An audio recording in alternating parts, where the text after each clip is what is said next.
The morning of December 19th, 1944, the Ardennes forest, Belgium. Staff Sergeant William Budd can feel the cold seeping through every seam of his uniform.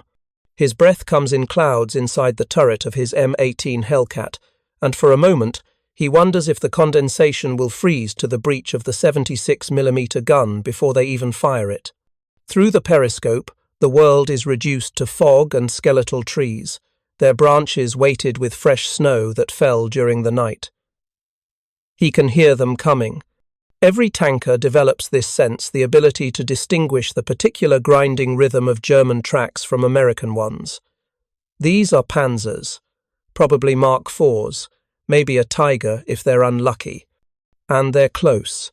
His loader, Private James Farisi, shifts nervously in the confined space. The M18's interior is cramped even by tank destroyer standards, and right now it feels like a steel coffin. Farisi had read the assessment reports when they first received their Hellcat back at Fort Hood. Some colonel from Ordnance had written that the vehicle was insufficiently armoured for front-line engagement with enemy armour. The armour on an M18 Hellcat measured between 1/2 inch and 1 inch thick at its strongest points.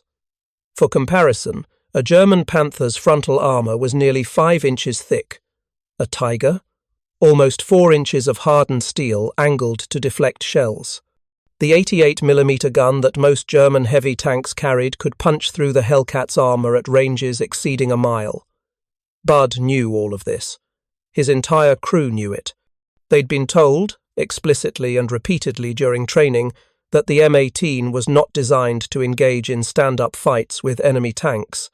It was designed to ambush, to strike from concealment, and above all, to run. The problem was that running wasn't an option right now. Behind them, barely 500 yards down the forest road, was a column of American infantry soldiers from the 101st Airborne Division who'd been holding Bastogne perimeter for days. If Budd withdrew, those men would be exposed to German armour with nothing but bazookas and prayer, so he stayed. And as the fog began to thin, he saw them. 3 Panzer Mark IVs, advancing in a loose wedge formation through the trees. Behind them, partially obscured by the morning haze, he could make out the unmistakable silhouette of something heavier. A Panther? Maybe. Or worse. Budd made his decision in the space of a heartbeat. Driver, reverse 20 yards on my command. Gunner, target the lead Panzer. Centre mass. The M18's engine, a Wright R975 radial aircraft engine that produced 400 horsepower, could push the 17-ton vehicle to 55 miles per hour on roads. That speed was about to save their lives.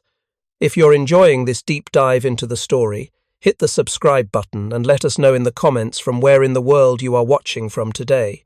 What happened in the next 90 seconds would validate every decision that had gone into the M18's controversial design.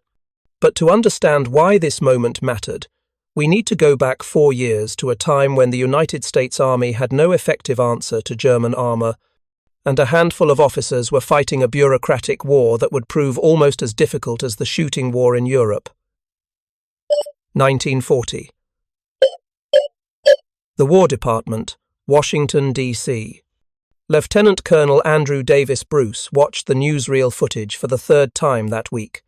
On the grainy film, German panzer divisions rolled through French countryside like a mechanical flood, their tracks churning fields into mud, their guns reducing defensive positions to rubble. The fall of France had taken 6 weeks. 6 weeks for the supposedly strongest army in continental Europe to collapse. Bruce was 49 years old, a career artillery officer who'd spent 2 decades thinking about how armies moved and fought, and what he was watching troubled him in ways that had nothing to do with French tactical failures. The problem, as Bruce saw it, wasn't that the Germans had better tanks. In 1940, they largely didn't. French Char B-1 tanks actually had thicker armour and more powerful guns than most German panzers. What the Germans had was better doctrine, a fundamental understanding of how to use armour not as mobile pillboxes, but as instruments of operational manoeuvre. The German approach was elegant in its brutality, concentrate overwhelming armoured force at a weak point in enemy lines, punch through, then exploit the breakthrough before the enemy could respond. Infantry and supporting arms would follow, widening the gap and securing the flanks, while the panzers raced deep into the enemy rear to disrupt communications, logistics, and command structure. The United States Army in 1940 had no answer to this doctrine. American tank development had languished during the interwar years, constrained by budget, cuts, and a general staff that viewed tanks as infantry support weapons rather than independent operational arms. The standard American tank was the M2 Medium, a riveted contraption with a 37mm gun and armour that could be penetrated by heavy machine gun fire. Bruce understood that building better American tanks would take years. Years the country might not have, given how rapidly the global situation was deteriorating. But there was another approach, one that didn't require matching German panzers ton for ton, gun for gun. "We need a vehicle designed specifically to destroy enemy tanks," Bruce wrote in a memo that October. "Not a tank itself, but a tank destroyer. Fast enough to respond rapidly to breakthrough attempts, powerful enough to kill enemy armour, and cheap enough to produce in quantity." This memo landed on the desk of General Leslie J. McNair, who commanded Army Ground Forces and was one of the most influential officers in the American military. McNair was a lean, austere man who'd made his reputation as an artillery expert in World War I. He was also, crucially, someone who believed that doctrine and training could compensate for material deficiencies. McNair read Bruce's memo with growing interest. The concept aligned with his own thinking about how to counter German armour tactics. American industry could produce vehicles faster than any nation on Earth, but only if those vehicles were simple, reliable, and didn't require the massive steel allocations that heavy tanks demanded. By December 1940, McNair had assembled a small team of officers to develop what would become the Tank Destroyer Force. Bruce was given command of the effort. His mandate was clear: create a vehicle and a doctrine that could stop German panzers without trying to out-armour them. The doctrine Bruce developed was based on several key principles. First, tank destroyers would not be parcelled out to infantry divisions for close support. They would be held in reserve at corps or army level, concentrated and ready to respond rapidly to German armour thrusts.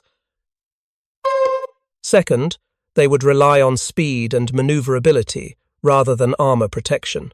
Third, they would fight from ambush positions, using terrain and concealment to offset their defensive vulnerabilities. Seek, strike, and destroy became the unofficial motto. The tank destroyers would hunt German armour aggressively, but they would do it on American terms from positions of advantage, using superior mobility to achieve local superiority of force.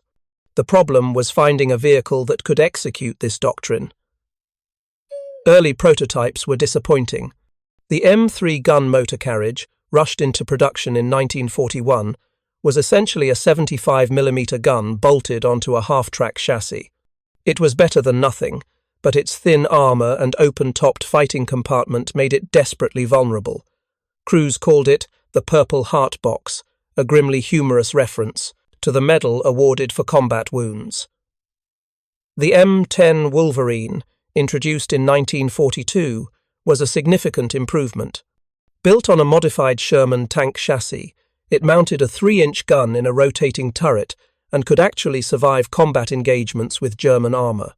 But it was slow, barely 30 miles per hour maximum, and its gun, while effective against Panzer Mark IIIs and IVs, struggled against the newer German tanks that began appearing in 1943. Bruce wanted something faster, something that could reposition rapidly, strike from unexpected angles, and disengage before German forces could mass their firepower. He found an unexpected ally in this pursuit, a civilian engineer named Harley Earl. Earl worked for General Motors and was best known for designing automobiles specifically, for making them sleek and fast. He understood aerodynamics, weight distribution, and the relationship between power and speed in ways that traditional military engineers did not. When Bruce approached GM about developing a new tank destroyer design, Earl became involved in the project. The result was unlike any armored vehicle the U.S. Army had produced. The Buick plant in Flint, Michigan, began development in January 1943 on what would become the M18. Every design decision prioritized speed and firepower over protection. The hull was welded rather than riveted, reducing weight and eliminating weak points where armor plates joined. The armor itself was face-hardened steel, angled to maximize deflection, but thin, just half an inch on the sides and rear, 1 inch maximum on the front. The designers eliminated every unnecessary pound of steel. The turret was open-topped, which saved weight but exposed the crew to artillery and small arms fire. The suspension used torsion bars similar to those on German tanks, providing better cross-country performance than the vertical volute spring systems used on Shermans. And crucially, the M18 was powered by a Continental R975 radial engine, the same basic power plant used in some American aircraft that produced 400 horsepower. When you put 400 horsepower into a vehicle that weighed just under 17 tons, you got something extraordinary. The M18 could reach 55 miles per hour on roads and maintain 35 to 40 miles per hour cross-country. For comparison, a Sherman tank's top speed was 25 to 30 miles per hour. A German Panther, despite its powerful engine, struggled to exceed 30 miles per hour due to its 45-ton weight. The gun was the newest version of the 76mm M1A1, the same weapon being introduced on late-model Sherman tanks. With armor-piercing ammunition, it could penetrate roughly 4 inches of vertical steel plate at 1,000 yards. This was sufficient to kill any German tank from the side or rear, and could penetrate the frontal armor of Panzer Mark IVs and most assault guns. The first M18S rolled off the production line in July 1943. Buick would eventually produce 2,707 of them before production ended in October 1944. A relatively small number compared to the nearly 50,000 Sherman tanks built during the war. Bruce was pleased with the vehicle. McNair, reviewing the specifications, called it exactly what we need. The crews who would actually have to fight in the M18 had more mixed reactions. Fort Hood, Texas. November 1943. Private First Class Robert Lotz climbed into the driver's position of an M18 for the first time and felt a combination of excitement and dread. The excitement came from the vehicle's obvious power. He could feel the engine's vibration through the hull, sense the potential violence of all that horsepower waiting to be unleashed.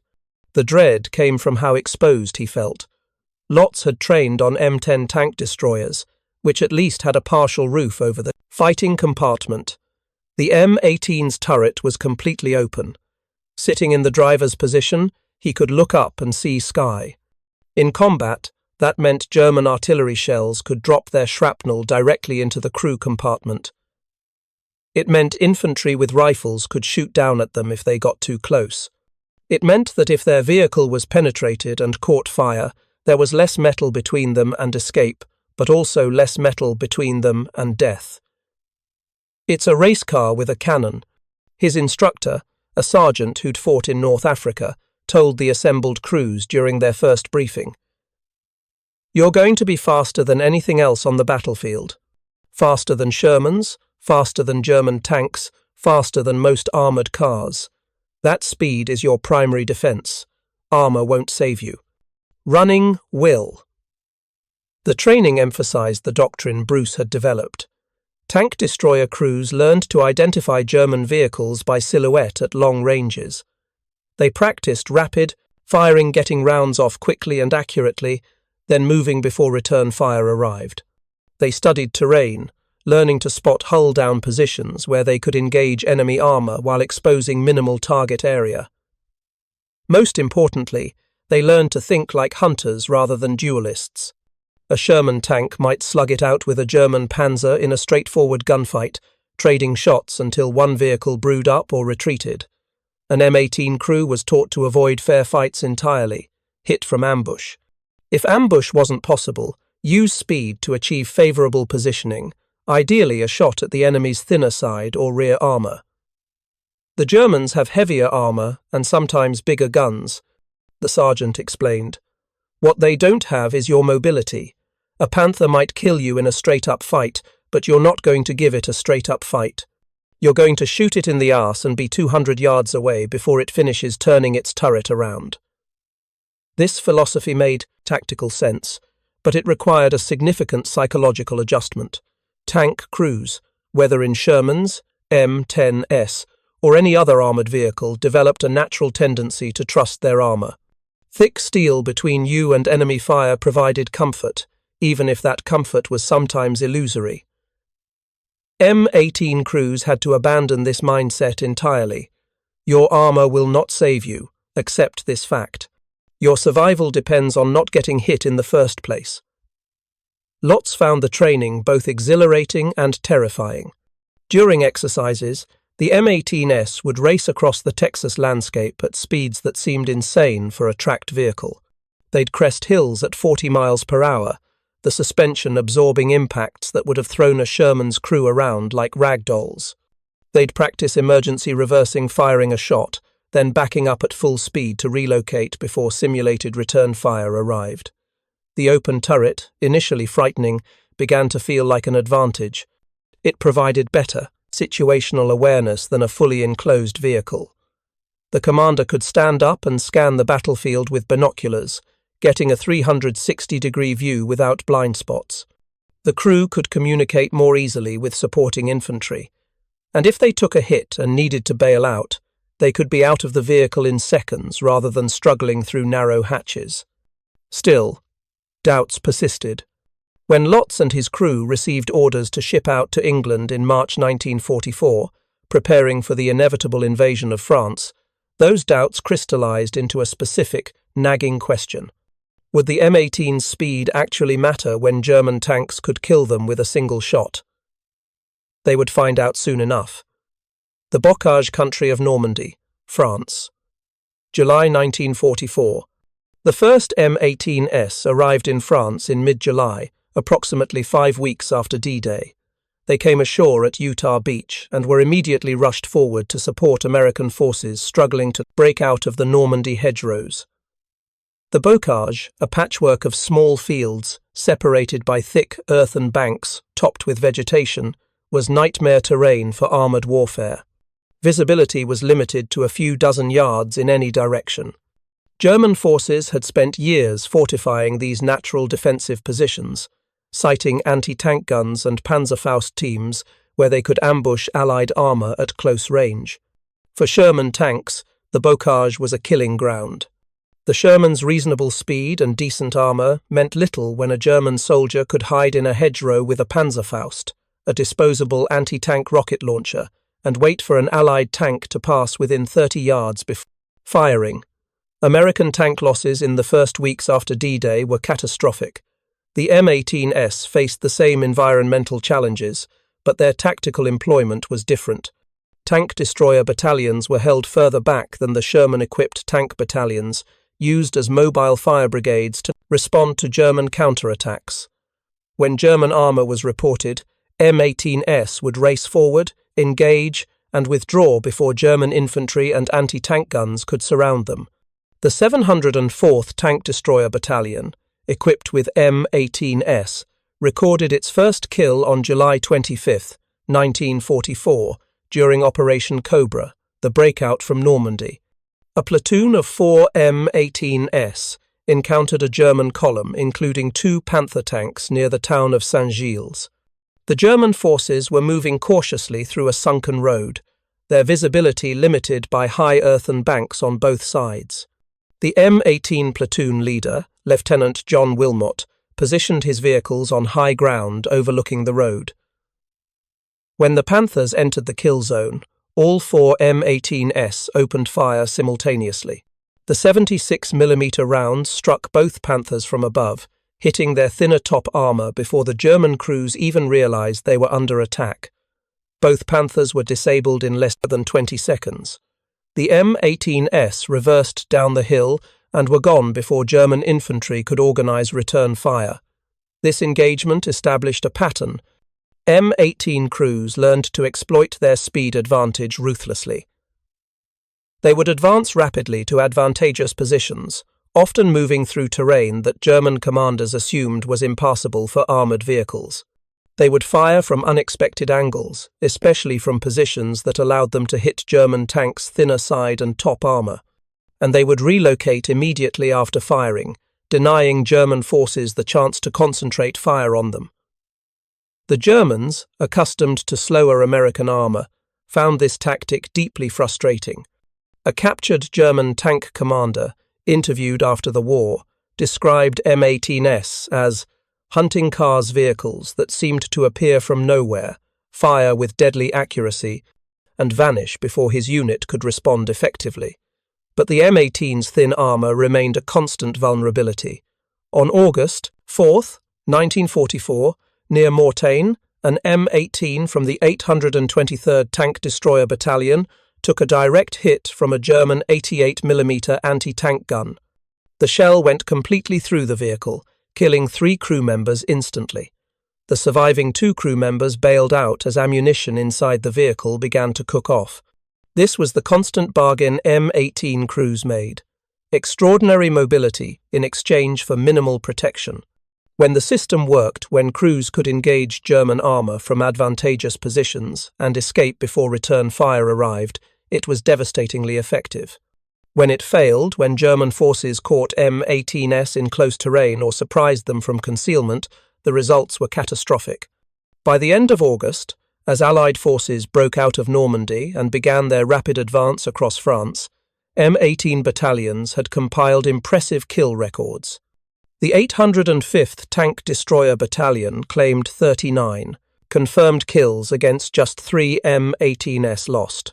The 704th Battalion reported similar numbers, 42 kills for 4 losses. These statistics caught the attention of senior commanders, including General George Patton, whose Third Army was spearheading the advance toward Germany. Patton was notorious for his aggressive tactics and his impatience with slow-moving units.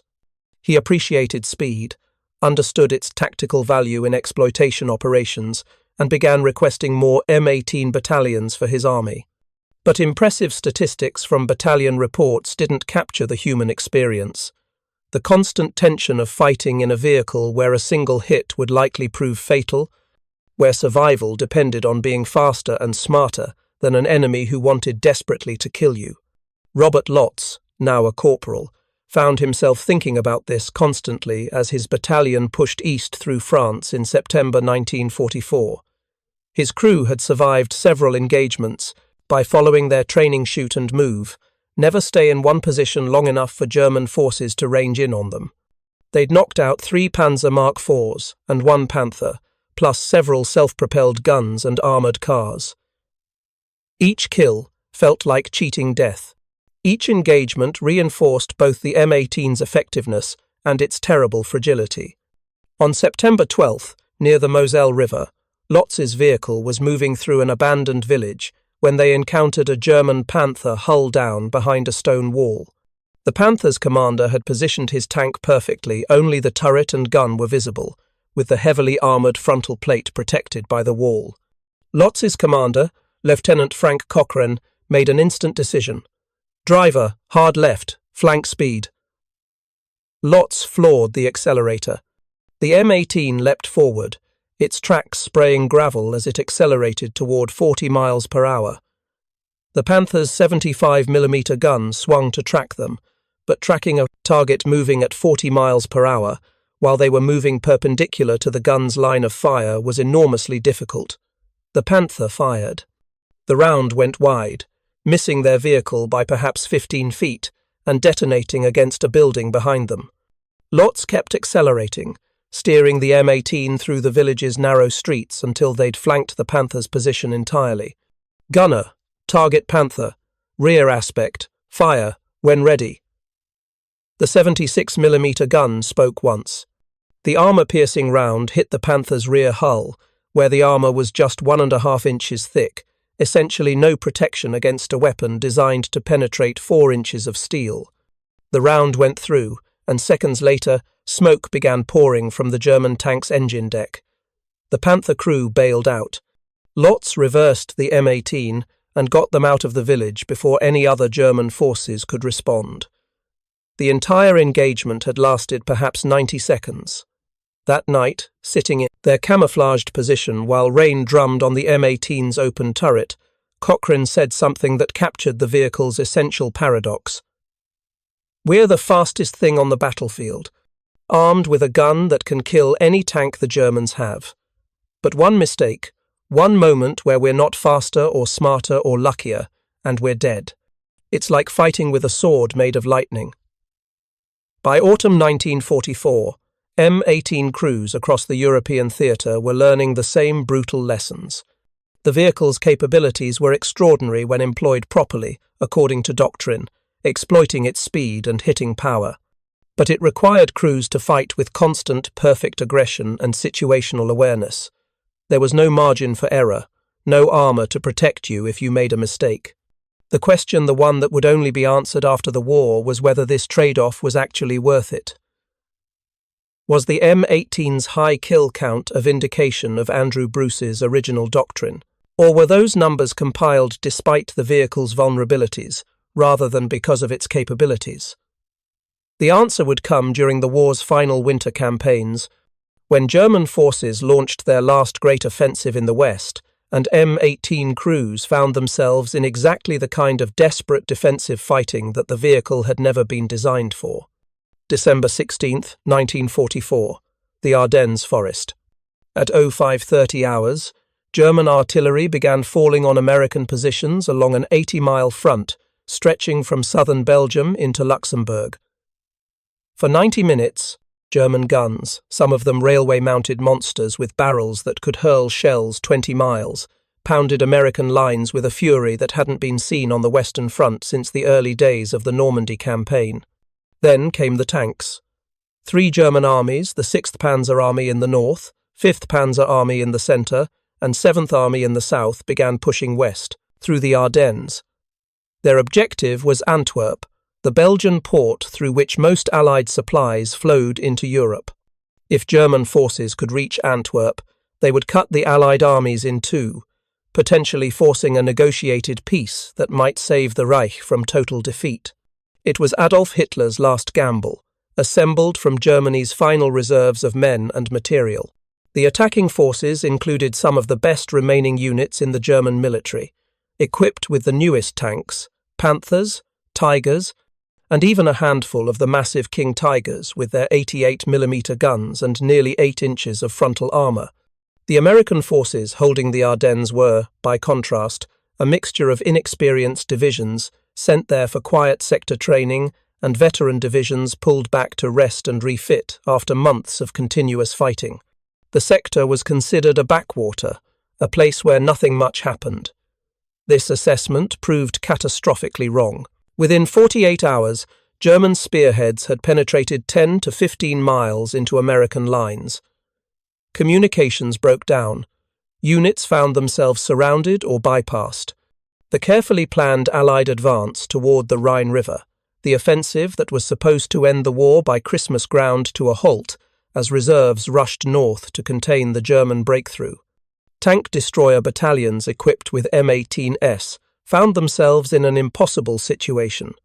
The entire doctrine of mobile defense, of concentrating forces rapidly to meet German armor thrusts, assumed that American forces would maintain some degree of coherent defensive lines. In the chaos of the Ardennes breakthrough, those lines had effectively dissolved.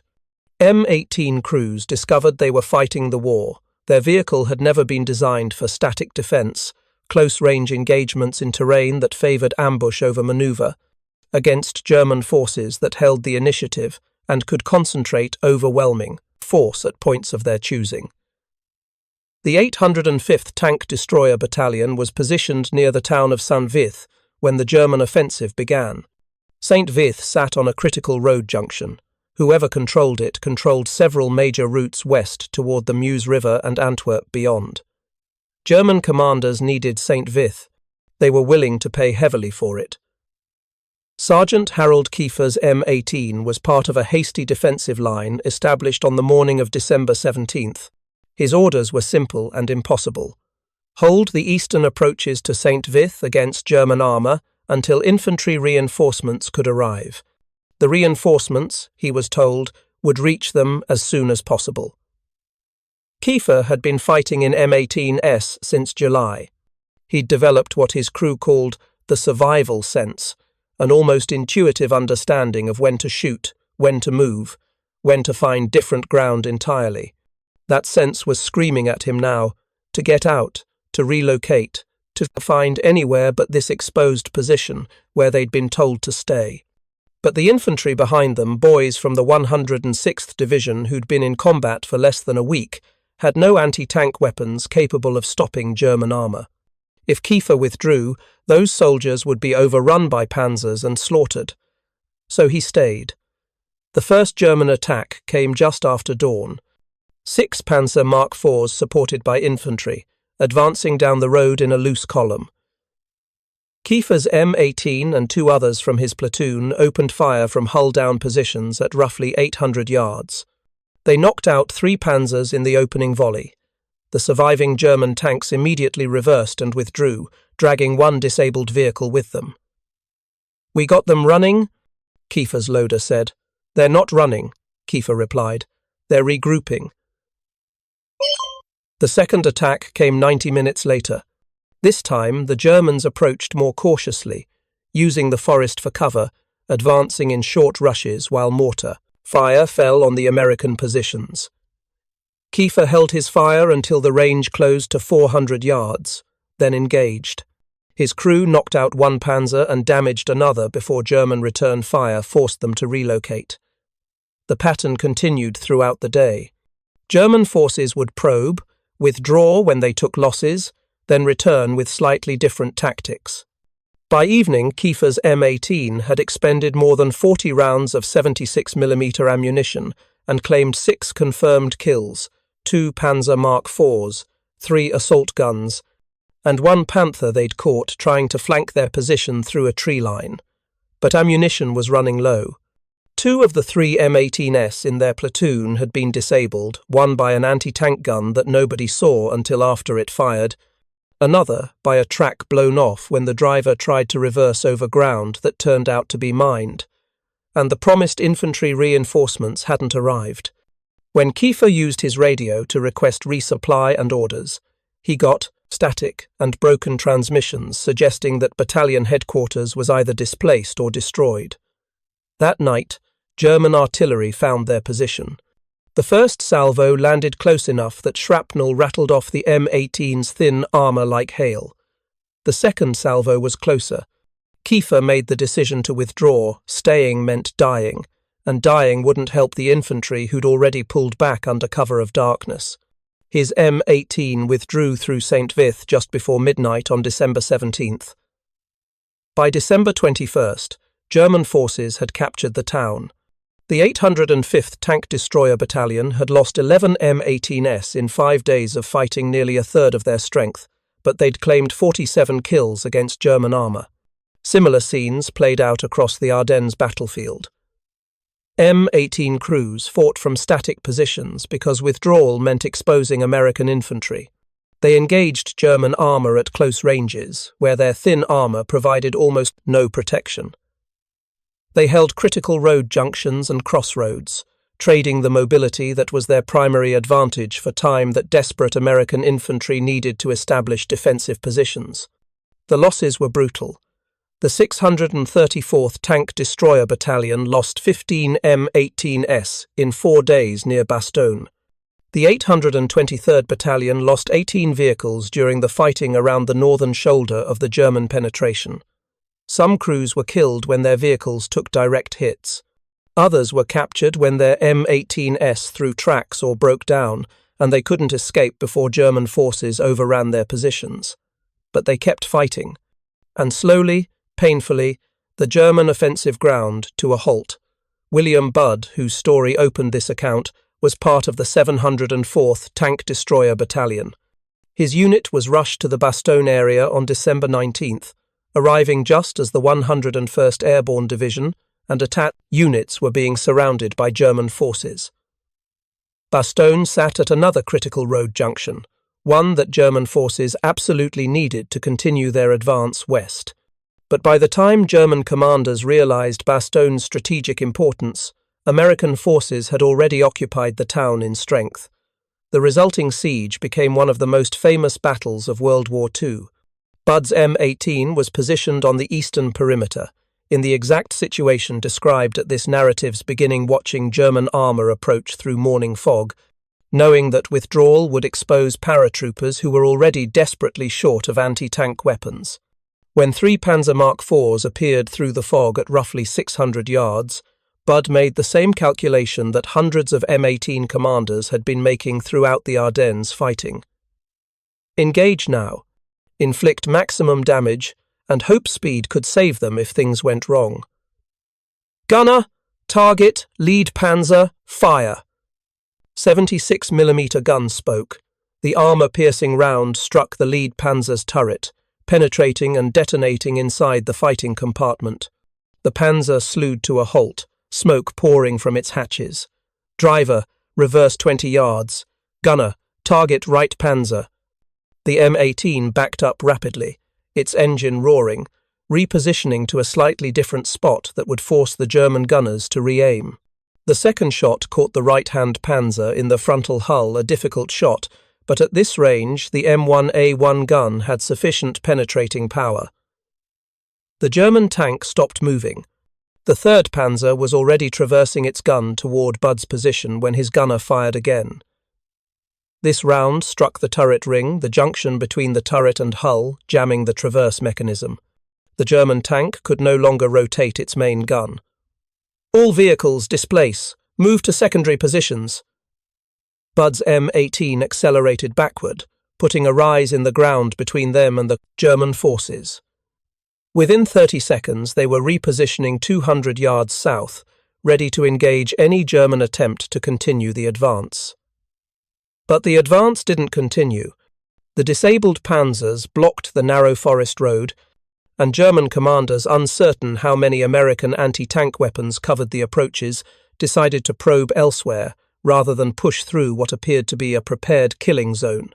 This engagement lasted perhaps 3 minutes. Budd's crew had fired 3 shots, achieved 3 kills, and withdrawn without taking a single hit. It was textbook M18 doctrine: strike from ambush, inflict disproportionate casualties, disengage before the enemy could concentrate fire. Except they couldn't really disengage.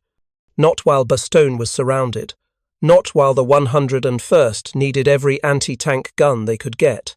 For the next week, Budd's M18 remained in the Bastogne perimeter, fighting from hastily prepared positions, relocating when German artillery ranged in on them, engaging German armor whenever it appeared.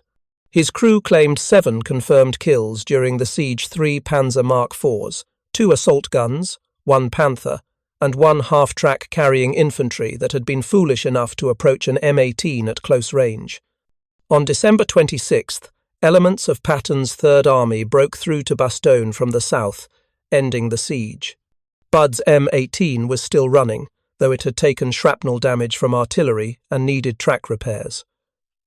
Of the 12 M18s in his company when the siege began, 7 remained operational. The Ardennes fighting continued into January 1945, as Allied forces eliminated the bulge in their lines and pushed German forces back to their starting positions. M18 battalions participated in this counteroffensive, finally able to fight the mobile warfare for which they'd been designed. Kill counts mounted steadily. If you find this story engaging, please take a moment to subscribe and enable notifications. It helps us continue producing in-depth content like this. By the time the Battle of the Bulge officially ended in late January 1945, tank destroyer battalions equipped with M18s had compiled remarkable statistics. The 704th Battalion Budd's unit claimed 140 confirmed kills against German armor for the loss of 17 M18s. The 805th Battalion reported 102 kills for the loss of 21 vehicles. Across all M18-equipped battalions engaged in the Ardennes fighting, the overall kill-to-loss ratio exceeded 4-1, 4 German tanks destroyed for every M18 lost. These numbers were extraordinary by any standard. For comparison, Sherman tank battalions engaged in the same fighting typically achieved kill-to-loss ratios closer to 1-to-1, and sometimes worse. The M10 Wolverine Tank Destroyer, with its heavier armor and slower speed, achieved ratios around 2-to-1, but statistics didn't capture the psychological cost of fighting in a vehicle where every engagement might be your last, where armor wouldn't save you if you made a mistake or if you simply got unlucky. M18 crews developed reputations for being either supremely confident or thoroughly fatalistic, depending on how you interpreted their behavior. Some crews named their vehicles. Bud's M18 was called Fast Company, a reference to the speed that had saved them repeatedly. Another M18 in his battalion was named Thin-Skinned Gallows Humor about the vehicle's minimal armor. A third was called Hellcat, adopting the vehicle's official nickname with a mixture of pride and irony. The nickname itself, Hellcat, came from the M18's resemblance to the Grumman F-6F Hellcat fighter plane. Both were fast, maneuverable, and designed to achieve victory through superior performance rather than heavy protection. The comparison pleased M18 crews. Fighter pilots were glamorous. Fighter pilots survived by being better than their opponents, not by having thicker armor. This aligned with how M18 crews thought of themselves. The Army's official assessment of the M18 evolved as combat results accumulated. Officers who'd initially questioned whether the vehicle's thin armor was acceptable found themselves confronting undeniable evidence. M18s were killing German tanks at rates that exceeded any other American armored vehicle. The speed that some critics had dismissed as unnecessary, how fast do you need to go to reach the battlefield, had proved essential for survival and tactical success.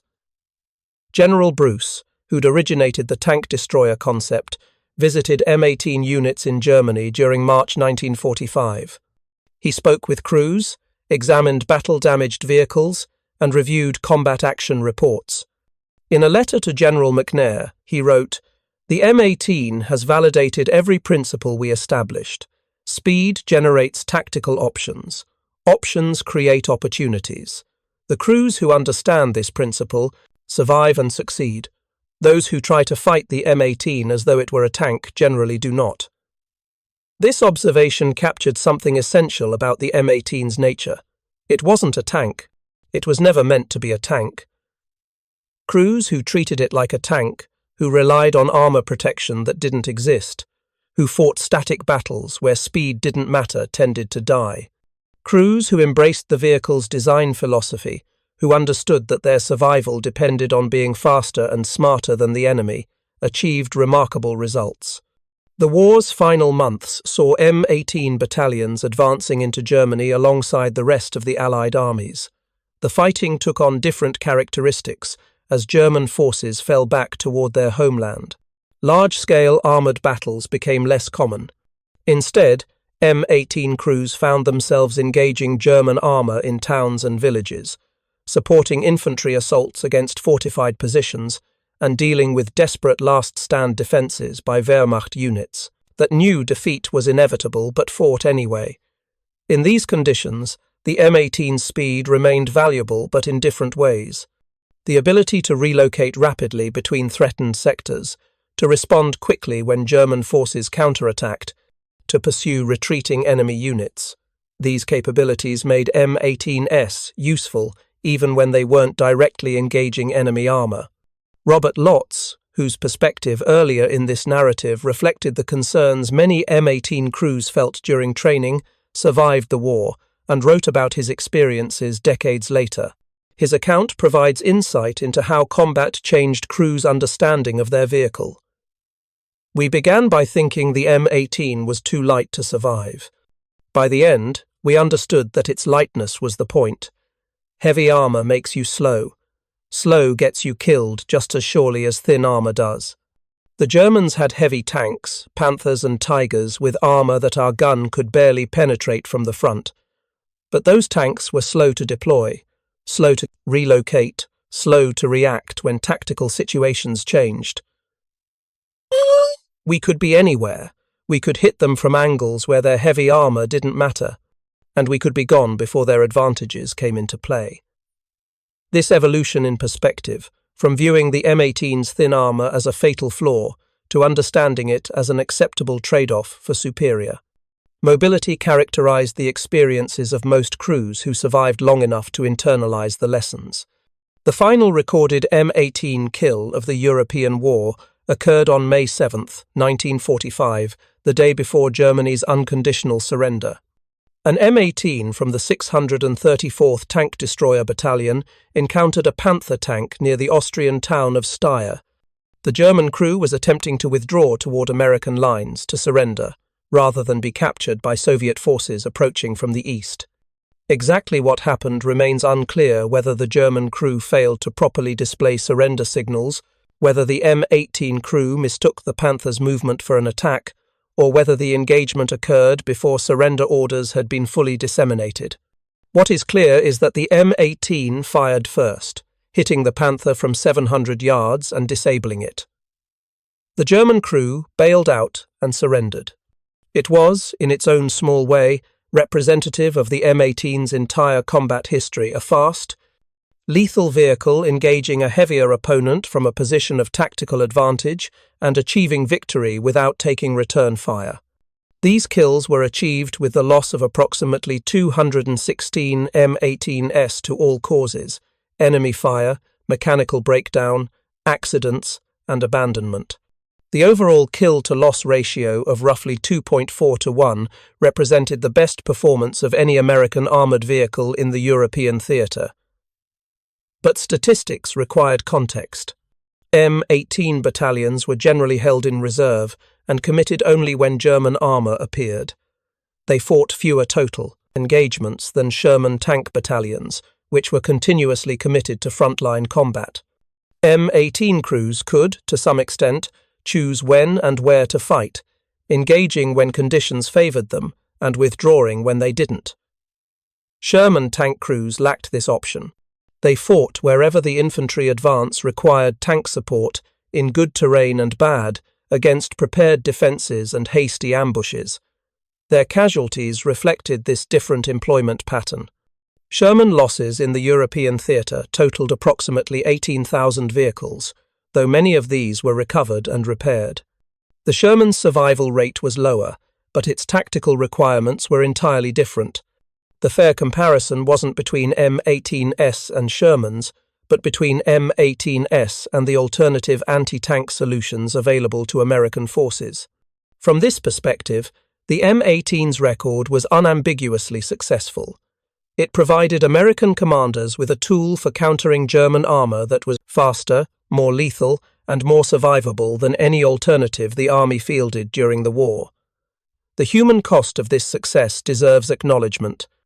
Approximately 13,000 American soldiers served in M18-equipped tank destroyer battalions during World War II. Of these, roughly 850 were killed in action, and another 2,300 wounded. The casualty rate, approximately 24%, was lower than that of infantry units but substantially higher than that of most other armoured formations. These casualties reflected the M18's fundamental nature. Crews who fought intelligently, who exploited the vehicle's speed and hit-and-run capabilities, generally survived. Crews who made mistakes, who got trapped in close terrain, who encountered German armour in circumstances where they couldn't manoeuvre, often didn't survive. There was little middle ground. William Budd, whose perspective opened this narrative and who survived the Bastogne siege, remained in the army after the war. He eventually retired as a major in 1963. In an oral history interview conducted in 1991, he reflected on his time as an M18 commander. "People ask me if I was afraid, fighting in something with armour that thin. Of course I was afraid. Everyone was afraid. But fear makes you careful. Fear makes you think before you act. The Sherman crews, I knew good men, brave men. Some of them got overconfident because they had that thick armour protecting them. They'd take chances because they figured the armour would save them. Sometimes it did. Sometimes it didn't. We couldn't afford to take chances. We knew one hit would probably kill us. So we made damn sure we didn't get hit.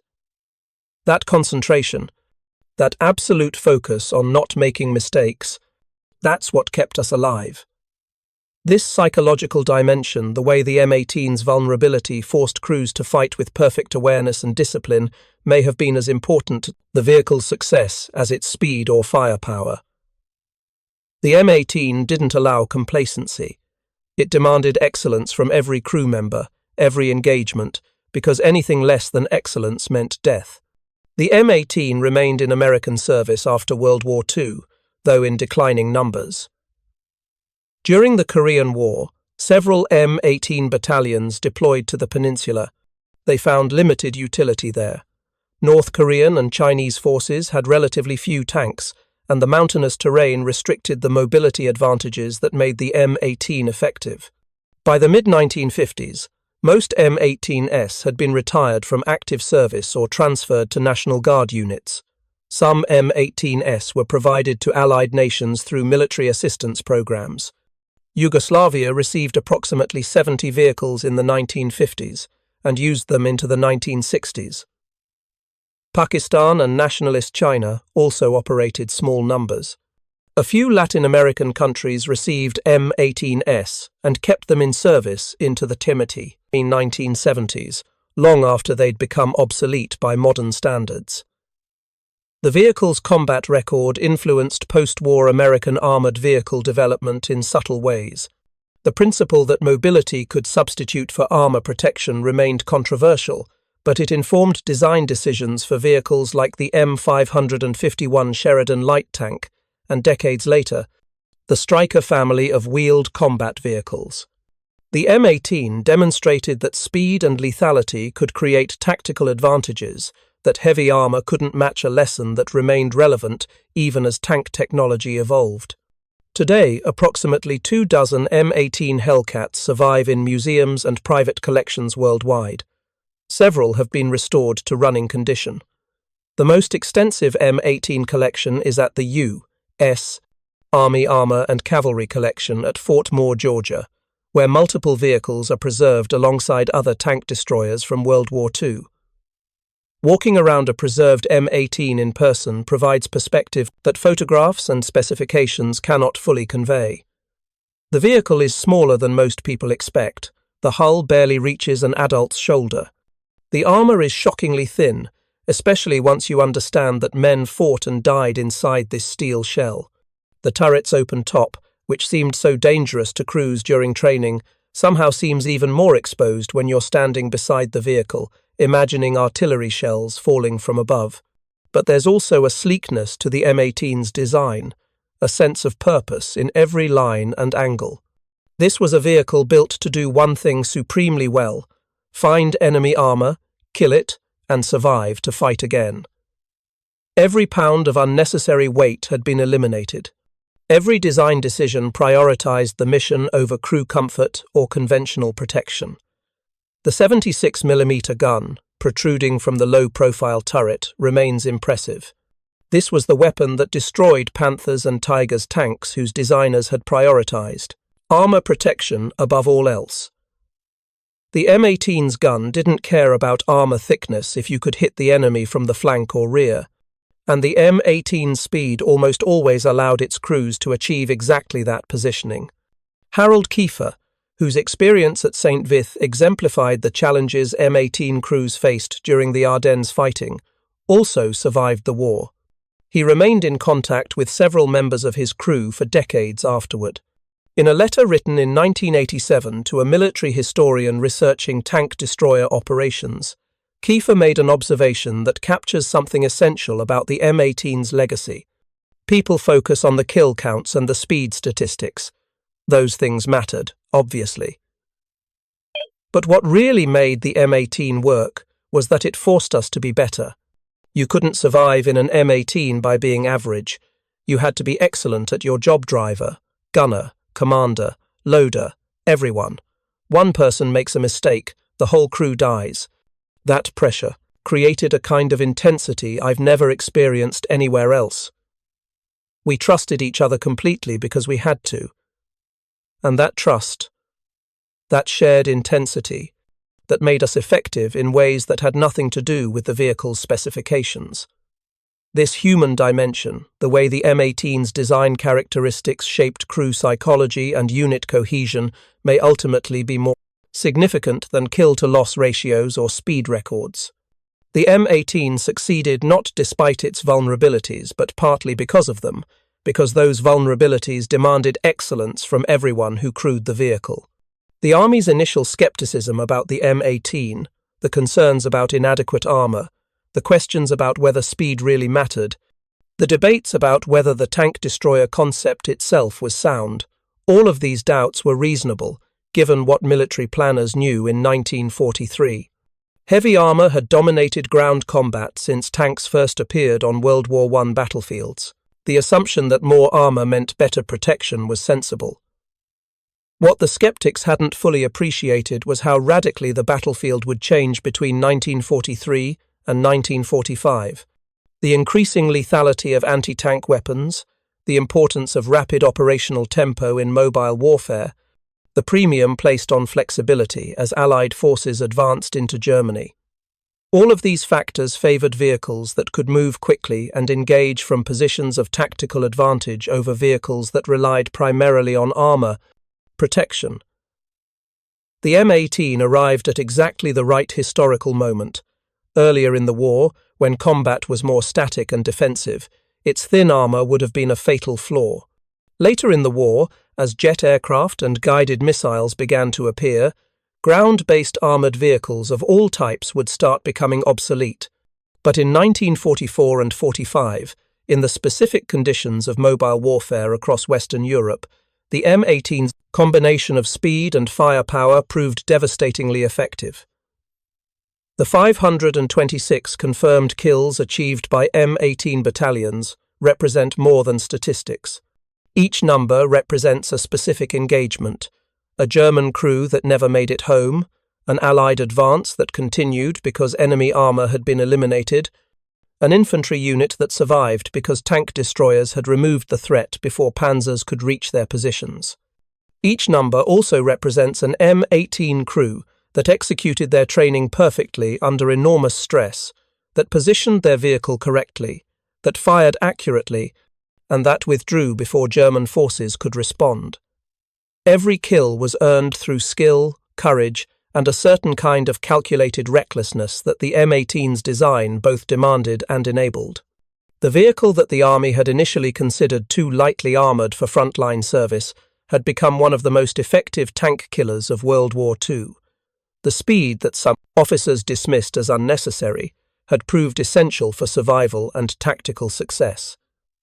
The open-topped turret that crews feared during training had provided situational awareness that saved lives in combat.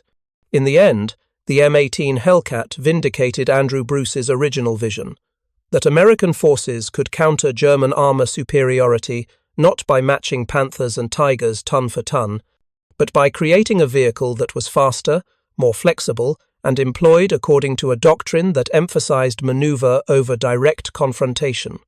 The bureaucratic resistance to this concept, the initial skepticism, the inadequate stamps on early evaluations, the ongoing debates about whether tank destroyers were even necessary. All of this opposition eventually collided with battlefield reality, and battlefield reality was unambiguous. The M18 worked. It worked better than almost anyone had predicted. It worked so well that German tank commanders learned to fear a vehicle that, on paper, they should have been able to destroy easily. That fear was the M18's ultimate validation. When a Panther commander saw an M18, he didn't think about the American vehicle's thin armor or open turret.